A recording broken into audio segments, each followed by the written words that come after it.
Thank you for joining Day 5 Innovation Labs. This is Frank Alonso, our CEO. Thanks everyone for joining us. This is the last day of launch week. Just share the site here, transferthought.com/launch week. We're officially 1.0 is out, and you can go to this site to see the things that happened earlier in the week. Day 1, we officially announced TransferThought is live and deployed it, and a new set of documentation became available. Day 2 was Asset Mega Bundle. We've loaded the system with tons of ready-made assets, over 1,500 computer-generated 360 images, so you can start making content without needing to take 360 photos, and then you can always replace those computer generated images with your own photos later as well.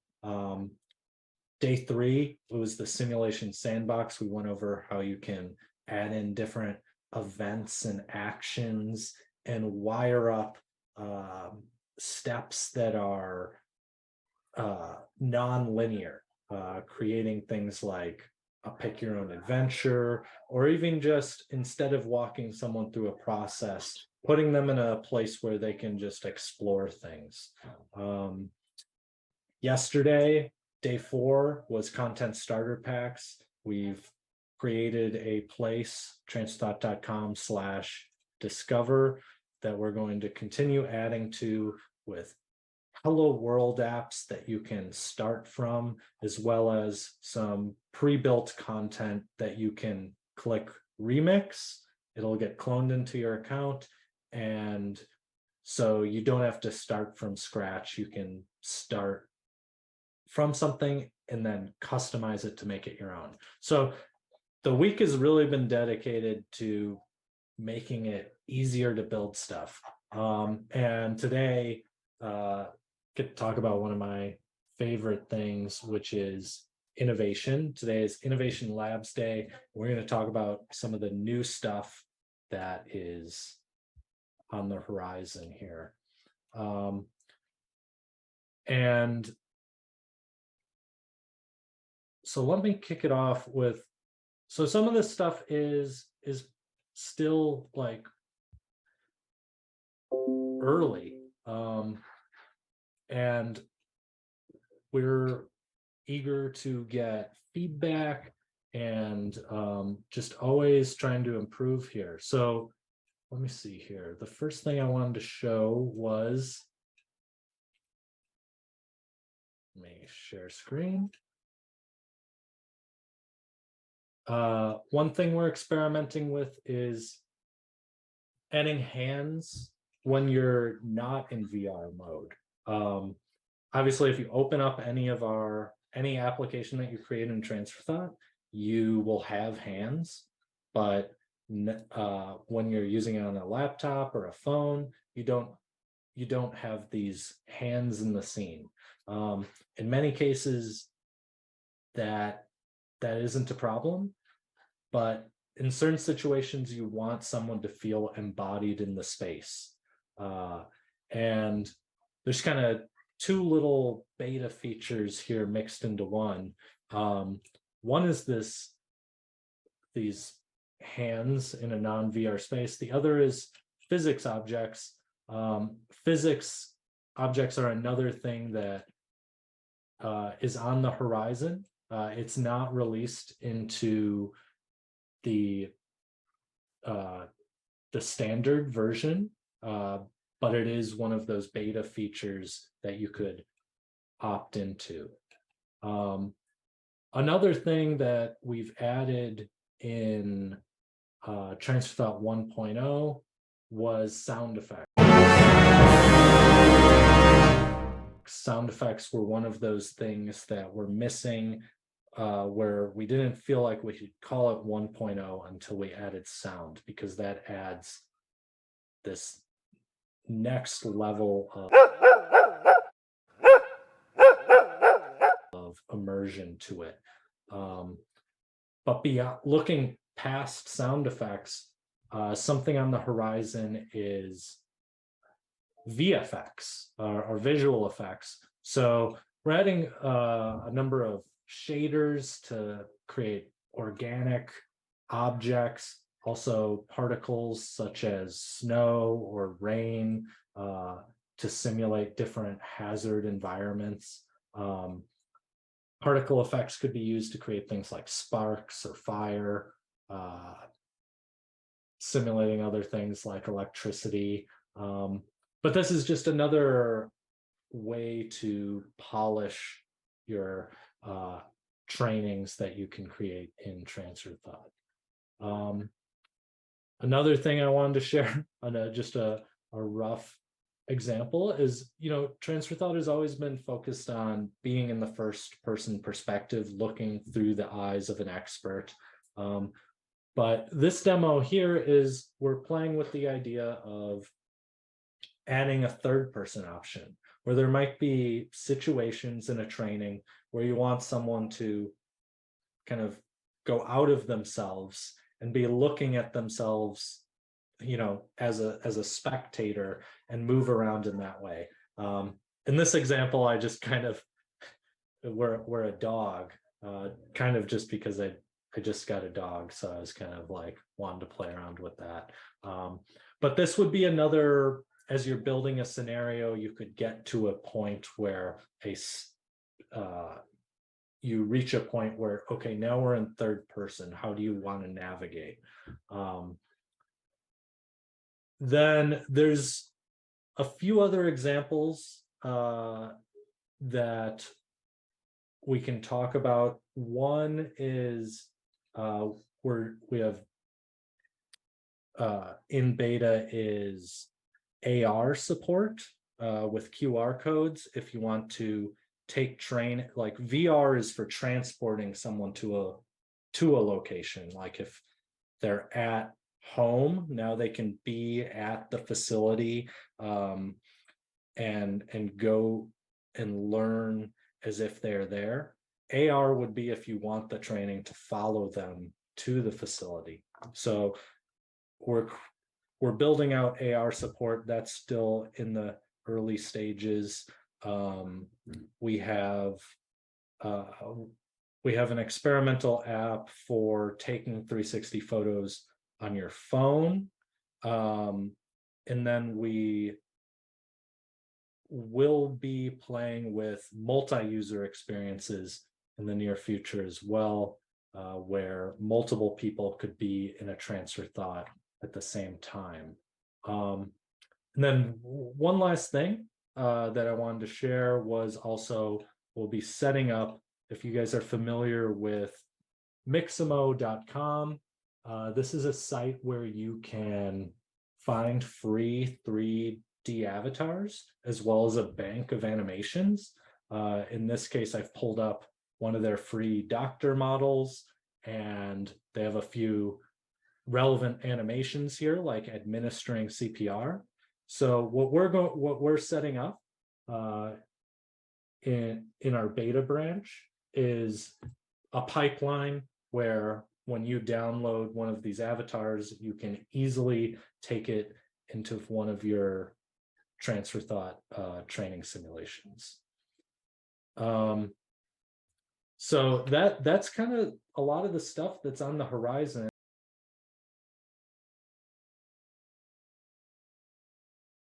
Today you would have to leave transfer thought, go into Mixamo, download it, and then upload it as one of your own assets. Earlier this week, as part of the day 2, the asset mega bundle, we do have built-in avatars where you wouldn't have to leave transfer thought. Mixamo would just be more options. So there are things like if you're just in the flow, yeah, you don't have to leave the platform. Keenan, did you want to share anything? In the near term that we're working on is the support for easily adding video and clipping up, VR video to make a more seamless scene if you can just take a video and you have more movement into it. And then like the Mixamo, there's also libraries out there that are just, 3D props that have animations and things like that. So if you're doing a training that requires interacting with like a hands-on thing, you can pull that in and actually we'll be able to with the mouse hands that Frank was showing, be able to have like a hands-on training with props out there. So like table saws and drills and forklifts that you can actually like get in and move the models around to create that more immersive experience. Similar to the Mixamo demo, instead of it being avatars, it'll just be like props. Yeah, and I guess the other thing to add here is a lot of what I showed was these beta features, and it's going to be an opt-in closed beta for a lot of these upcoming features. We want to keep the core platform as stable as possible. So we will share a link if you want to be part of this beta Innovation Labs program.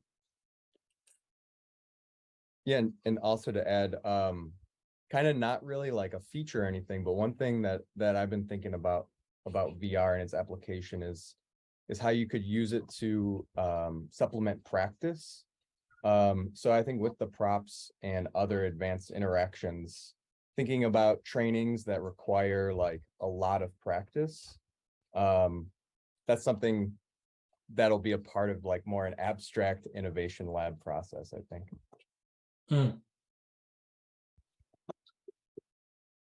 Right. So yeah, not just what you can make, but also experimenting with new uses for VR.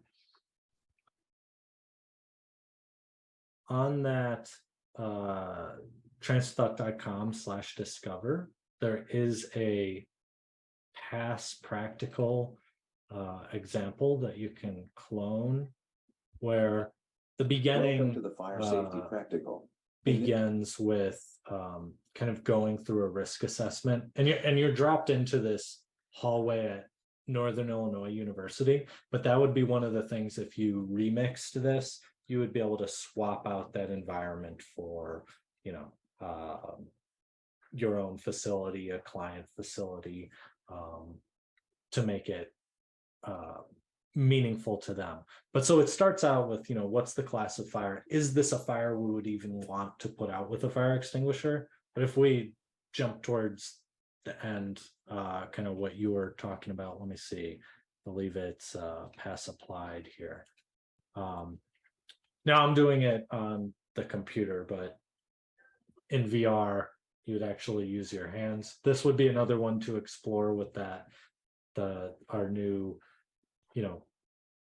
immersion with hands, even using a mouse. But in this case, you grab the fire extinguisher, and it'll take you through the pass protocol. You have, in this scenario, you have to follow the steps in order. You could build it out where they try to put out the fire without pulling the pin. That's which I've heard from some safety experts. Under these stressful situations, people do forget to pull the pin, so that's an important muscle memory thing to build into people.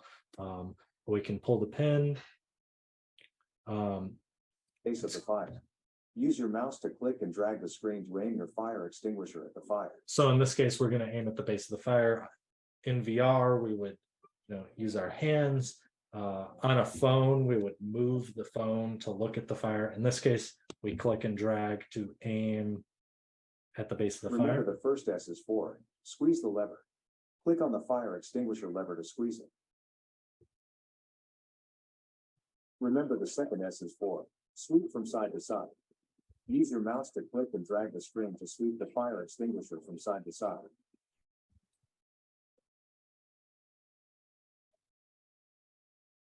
All right, so we passed. And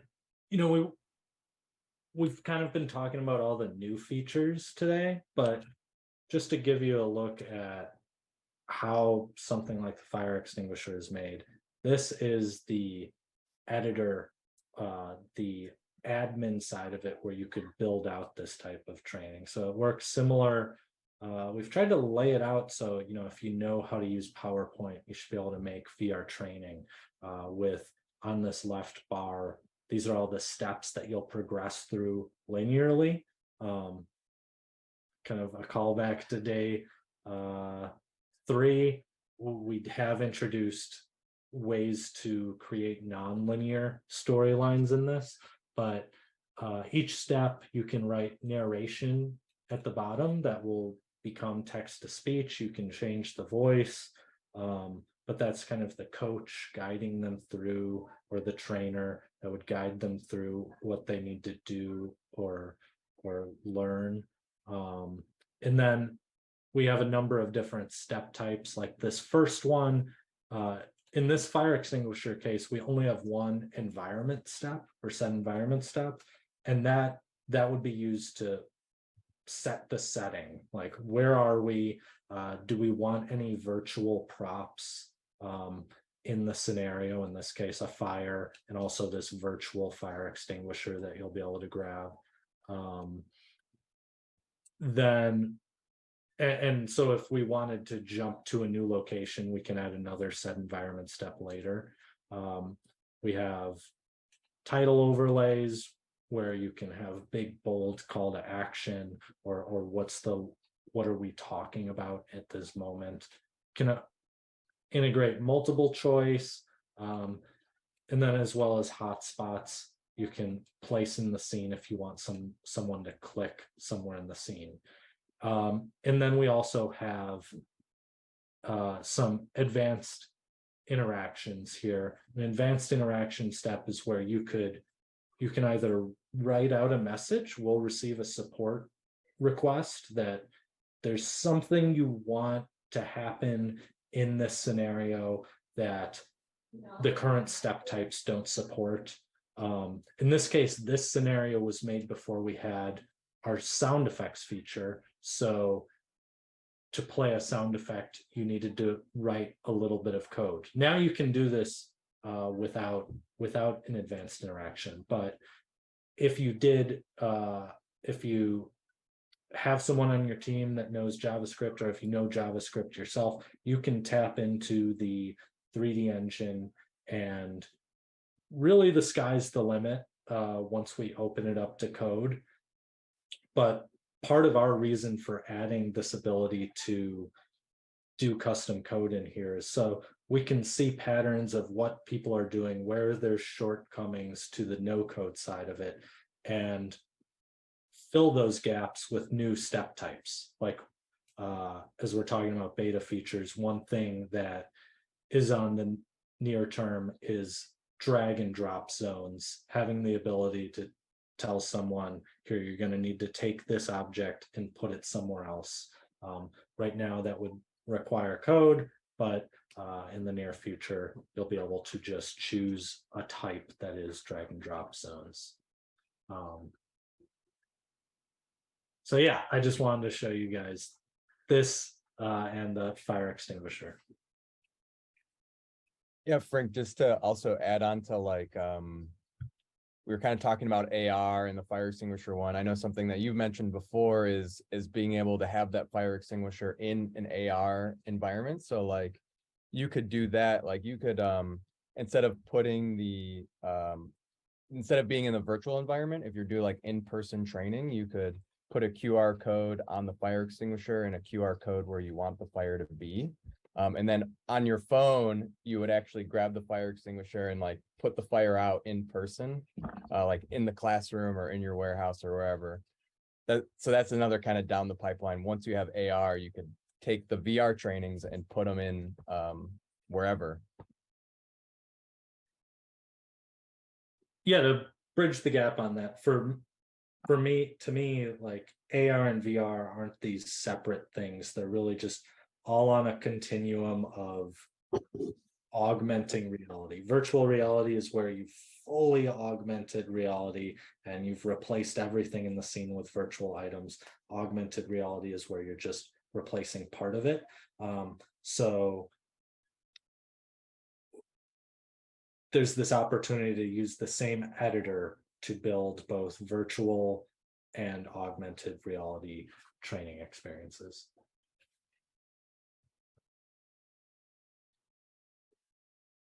But that's basically our presentation for today. We'll be sharing a link to if you want to opt into the beta program, but we're happy to answer any questions. I guess one thing I should say is we do have a free tier if you want to play with the software. Let me just pull up the site one more time here.